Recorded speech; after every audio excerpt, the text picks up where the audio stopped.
Ülkemizde yeterince süt üretimi mevcut. Şehrimizde de yine bu aynı şekilde. Hatta süt fazlamız vardı.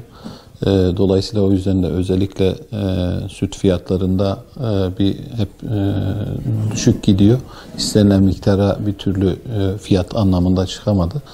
Özellikle yalnız son dönemlerde yem giderlerinin yükselmesiyle beraber yem süt paritesi birbirini karşılamadığı için özellikle büyük baş hayvancılık işletmeleri, süt işletmeciliği yapan işletmelerin bir kısmı ya hayvan sayısını azalttı ya da sektörden çıktılar. Ama bu özellikle ilerleyen dönemde önümüze bir sıkıntı olarak gelecek. Yani ileriki süreçte belki bir süt açığımız önümüze gelebilir yani. Ya bu zaten yetiştirici para kazanmadığı takdirde haliyle üretimi azaltıyor. Fiyatla ilgili. Fiyat iyi olursa bugün Ulusal Süt Konseyi'nin açıklamış olduğu Türkiye bazlı soğuk süt için, soğutulmuş tanklardaki süt için 2 lira 30 kuruş.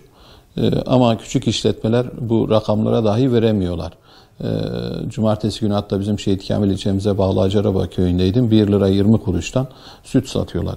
Yemin torbasının 80-90 TL olduğu bir dönemde 1 lira 20 kuruş, yani yemin kilosu yaklaşık 1 lira 80, 2 liraya yakın olduğu bir dönemde siz 1 kilogram süte 1 kilogram yem dahi alamıyorsanız bu kesinlikle zarardır.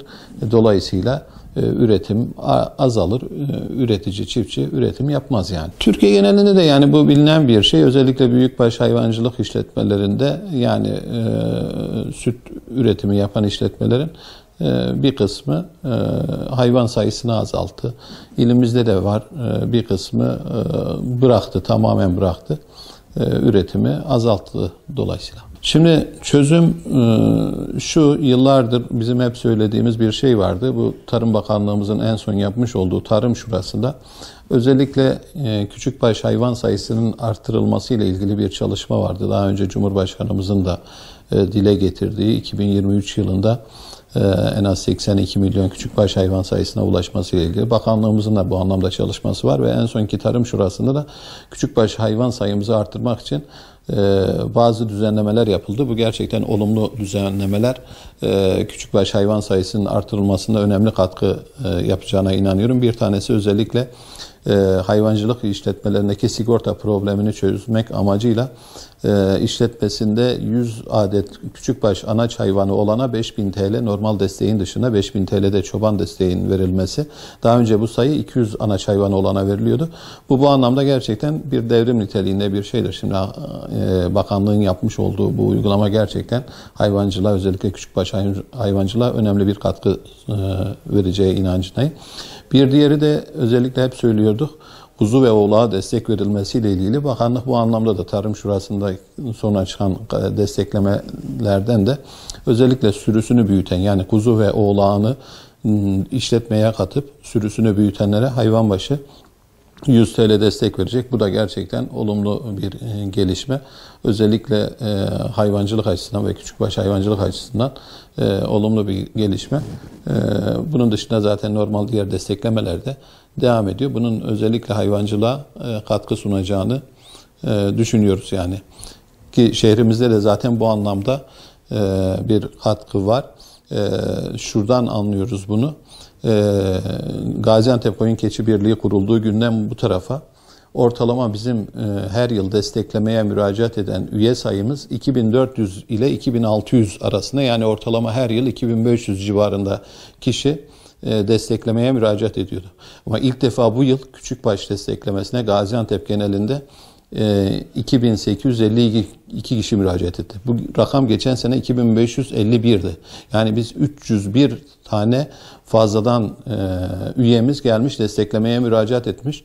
Birçok ilde hayvancılık azalırken Gaziantep'te bu anlamda artış oldu ve Gaziantep Koyun Keçi Birliği'ne ortalama yılda 150-200 yeni üye yapılırken 2019 yılında 400 küsür yeni üyemiz geldi.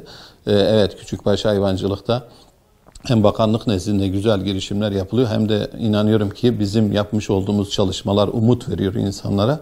Bu anlamda da Gaziantep genelinde özellikle küçükbaş hayvancılık başta olmak üzere hem hayvan sayısında bir artış hem de hayvancılık yapan işletme sayısında bir artış var yani. Şimdi tabii üretim azalırsa haliyle fiyatlarda azalma olur.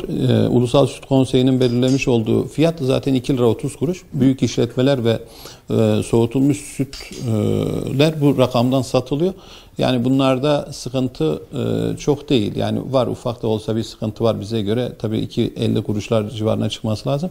Ama asıl burada önemli olan bizim dile getirdiğimiz işte kendi şehrimizde özellikle hala 1 lira 20 kuruş, 1 lira 50 kuruştan inek sütü satanlar var. Tabii sıcak süt.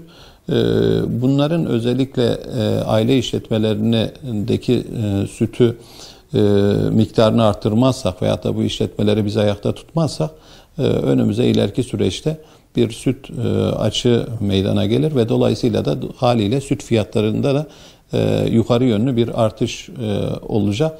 Ama bizim bunları dengede tutmamız lazım. Bakanlığın da şimdi tüm çalışması bu yönde, özellikle işte o dengeyi tutmak, 2 lira 30 kuruş, 2 lira 50 kuruş nasıl yapabiliriz? Bunun bu anlamda çalışmaları var.